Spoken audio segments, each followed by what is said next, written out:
உங்கள் தந்தி தொலைக்காட்சியில் பிரம்மாண்டமான காட்சி அமைப்புகளுடன் சாணக்கிய தந்திரம் தினமும் இரவு 8 மணிக்கு.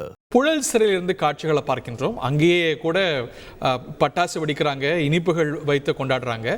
அதுவே ஒரு கொண்டாட்ட களமாக மாறி இருக்கிறது. சாலமன் அங்கிருந்து கள நிலவரங்களை பதிவு செய்கிறார். Over to Solomon. சட்டவிரோத பணப்பரிமாற்ற வழக்கில் கைது செய்யப்பட்ட முன்னாள் அமைச்சர் செந்தில் பாலாஜிக்கு இன்று நிபந்தனை ஜாமீன் உச்சநீதிமன்றம் அளித்துள்ளதை அடுத்து இங்கு புழல் சிறையில் அவரது தொண்டர்கள் பட்டாசு வெடித்தும் இனிப்புகள் வழங்கியும் கொண்டாட்டத்தில் ஈடுபட்டு வருகிறார். குறிப்பாக அவரது புழல் சிறையிலிருந்து அவர் வெளியே வருவதை கொண்டாடும் வகையில் அவரது தொண்டர்கள் சுமார் 100க்கும் மேற்பட்டோர் இங்கு பட்டாசுகள் வெடித்தும் இனிப்புகள் வழங்கியும் கொண்டாடி வரக்கூடிய காட்சிகளை தான் நாம் பார்த்து கொண்டிருக்கிறோம்.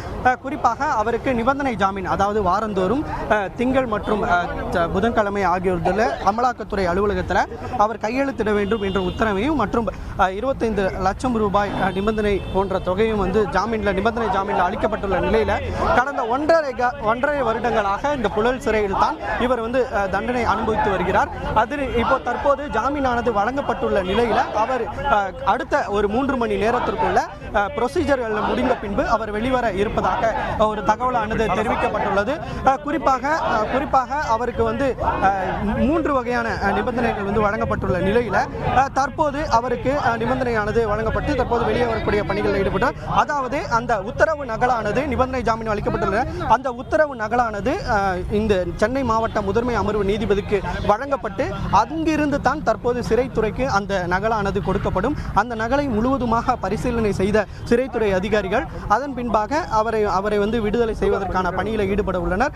குறிப்பாக இதில் 2 சாட்சி கையெழுத்து மற்றும் ஒரு சொத்து ஆவணங்களை பதிவு செய்த பின்னரே அவரை நிபந்தனை ஜாமீனில் விட இருப்பதாகவும் சிறைத்துறை தரப்பில் தெரிவிக்கப்பட்டுள்ளது. அடுத்த ஒரு 3 மணி நேரத்துக்குள்ள அவர் வெளியில் வரக்கூடிய வாய்ப்பு இருப்பதாகவும் கூறப்படுகிறது. இங்கு தொண்டர்கள் காட்சியளிக்கக்கூடிய காட்சிகள் தான் நாம் பார்த்து கொண்டிருக்கிறோம். குறிப்பாக தொண்டர் ஒருவர் நம்முடன் இங்கு பேட்டி அளிக்கிறார். அவர் அதன் காட்சிகள் கரூர் மாவட்டத்தினுடைய வளர்ச்சிக்காக பாடுபட்ட அண்ணன் வி. செந்தில் பாலாஜி அவர்கள் இன்றைக்கு நீதிக்கு கிடைச்ச வெற்றி. ரைட். புழல் சிறையில் ஏற்கனவே திரு செந்தில் பாலாஜியுடைய ஆதரவாளர்கள் குவிய தொடங்கியிருக்கிறார்கள். இன்றே திரு செந்தில் பாலாஜி வெளியே வருவார் என்று அறிகின்றோம். உங்கள் தந்தி தொலைக்காட்சியில் பிரம்மாண்டமான காட்சி அமைப்புகளுடன் சாணக்கிய தந்திரம் தினமும் இரவு 8 மணிக்கு.